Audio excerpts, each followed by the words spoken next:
So the next project on the Zx4rr is going to install some woodcraft rear sets. It's give me some adjustability, get me some more ground clearance, and rear sets are generally pretty much pain in the ass to install, especially with the adjustments and stuff. So I'm going to take my time. I'm going to start on the shifter side. It's usually a little easier than the brake side, and we'll go over everything. All right. So the first thing I'm going to do is remove the stock rear set on the shifter side. I'm going to leave the linkages and all that on the quick shifter for now and just turn it off the knuckle attached to the quick shifter.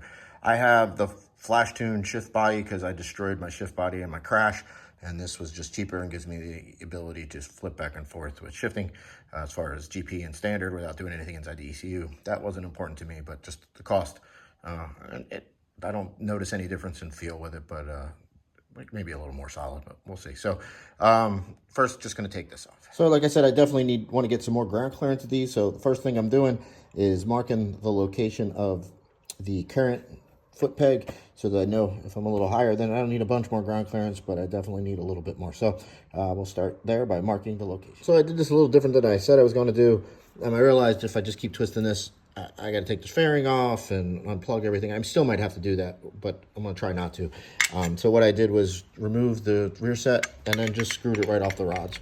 That's still all in place. Let's see how much this thing weighs.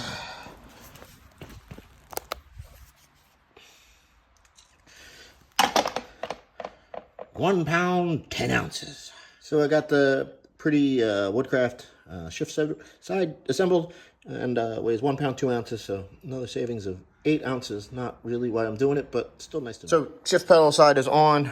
I got the shifter adjusted to where I think it'll be. Sometimes it takes some adjusting.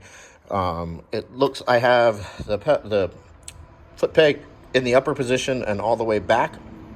It looks like if you put it in the low position, you would be about the same as where they are factory.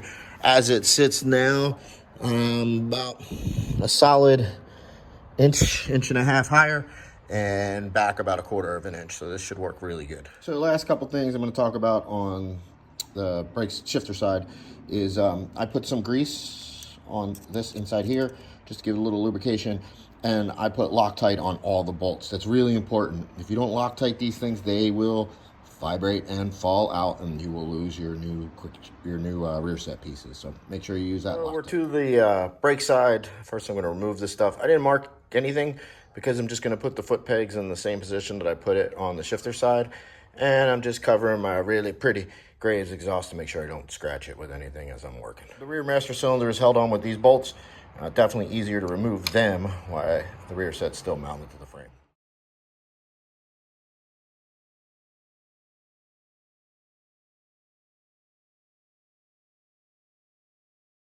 So the brake side's done. Like I said, I think this is a little easier side. I set it up, foot peg in the same position, and the bolted into the same position. And yeah, I'm going to be pretty happy with it. We'll be doing some testing this weekend with it at the track day, and I'll give some feedback. So last thing to talk about on the brake side, I did not hook up a brake light switch on this side. I have the front master cylinder wired in so that it does give me a back brake light when I hit the brakes. I'm not going to worry about it on the back of this. I just have the brake switch just safety or zip tied back there for now. I'll eventually trace it back and disconnect it from the harness, but it's not worth tearing the bike apart for that. So after my track day, I'll give some feedback on these before I post up my video. Thanks, guys. So just got done with my first track day since installing the woodcraft rear sets, and I'm very happy with them. I was able to make an adjustment.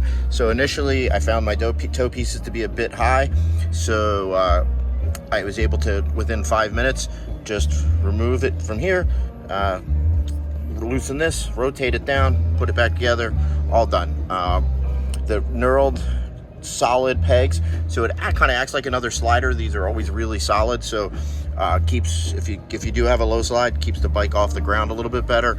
And these knurled ones are, man, they really lock in on your boots really well. With the new position, had a ground clearance, so really was a win-win-win. Highly recommended for anybody doing track days. Thanks guys for watching. Remember, hit that subscribe button and like button. Talk to you later. Peace out.